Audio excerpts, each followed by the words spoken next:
अस्सलाम वालेकुम दोस्तों। जैसा कि आपको मालूम है कि पाकिस्तान की कौमी टीम मुसलसल हार का शिकार होती जा रही है। Pakistan versus Sri Lanka home ground में पाकिस्तान को बहुत बुरी तरह से वाइट वॉश का सामना करना पड़ गया। उसके बाद ऑस्ट्रेलिया की सीरीज़ में पाकिस्तान को वाइट वॉश का सामना करना पड़ा। T20 के तीनों मैच हार गए। पहला मैच ड्रॉ हो गया और दूसरे दो मैच पाकिस्तान की टीम बहुत बुरी तरह से हार गई। ऐसे में चंद प्लेयर्स ऐसे भी हैं जिनके बारे में बहुत ज़्यादा तनकीद की जा रही है और उनको तनकीद का निशाना बनाया जा रहा है। परफॉर्मेंस भी उनकी बिल्कुल ज़ीरो है, लेकिन उनको टीम से नहीं निकाला जा रहा और ना ही उनको कहीं स्कोर पर बिठाया जा रहा है। ऐसे में पाकिस्तान के मायनाज ऑलराउंडर और अपने दौर के लेजेंड क्रिकेटर रमीज़ राजा भी फट पड़े हैं। सरफराज अहमद की कप्तानी में ख़त्म होने के बाद टीम कोई भी मैच नहीं जीत सकी।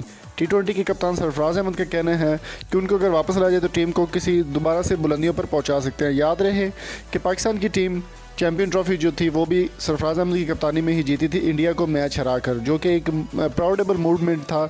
लेकिन अगर बात कर लेते हैं पाकिस्तान के नंबर 1 तो नहीं कह सकते, खैर फ़खर ज़मान की बात कर लेते हैं, जिनकी बिल्कुल ही परफॉर्मेंस नील रही वर्ल्ड कप में भी और उसके बाद जितनी भी सीरीज़ हुई हैं सब में वो ओपनर है पाकिस्तान के। लेकिन अगर परफॉर्मेंस की बात करें तो बिल्कुल ज़ीरो है। वर्ल्ड कप के बाद भी पाकिस्तान की टीम को ये हाथ लगे उनके, लेकिन फिर भी पाकिस्तान की टीम ने फ़खर ज़मान को नहीं बिठाया। वहाब रियाज़ की अगर बात करें तो वहाब रियाज़ ने वर्ल्ड कप के बाद ख़ास परफॉर्मेंस नहीं दी और वो भी टीम में अभी तक टीम का हिस्सा हैं और अभी तक भी वो ख़ास परफॉर्मेंस नहीं दे पा रहे। ऐसे में रमीज़ राजा ने अपने ऑफिशियल यूट्यूब चैनल पर एक वीडियो अपलोड की जिसमें उन्होंने काफ़ी तनकीद का निशाना बनाया PCB को भी और बाबर आजम को भी, मिसबाह उल हक को। ख़ास तौर पर मिसबाह उल हक को उनका कहना था कि जैसा मिसबाह उल हक खुद टुक टुक है वैसे ही उन्होंने टुक टुक प्लेयर रखे हुए हैं जो कि टीम की बदनामी, मुल्क की बदनामी और आवाम के जज्बात से खेलने का बायस बन रहे हैं।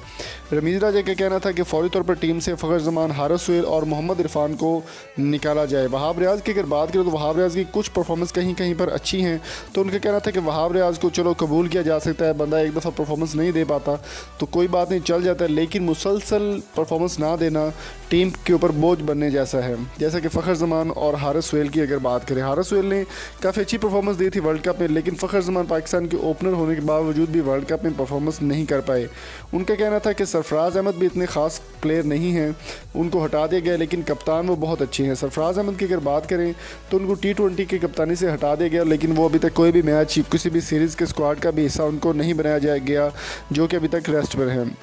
मज़ीद रमीज़ राजा का कहना था कि हारिस सुहेल, मोहम्मद इरफान और वहाब रियाज़ और फ़खर ज़मान को तो टीम से क्या बल्कि मुकम्मल तौर पर क्रिकेट से ही निकाल देना चाहिए। जिस तरह की उनकी परफॉर्मेंस है बिल्कुल ज़ीरो परफॉर्मेंस है, लेकिन अभी तक PCB या फिर बाबर आजम या मिसबाह उल हक के कान पर यूँ तक नहीं रेंगी कि फ़खर ज़मान को टीम से निकाला जाए।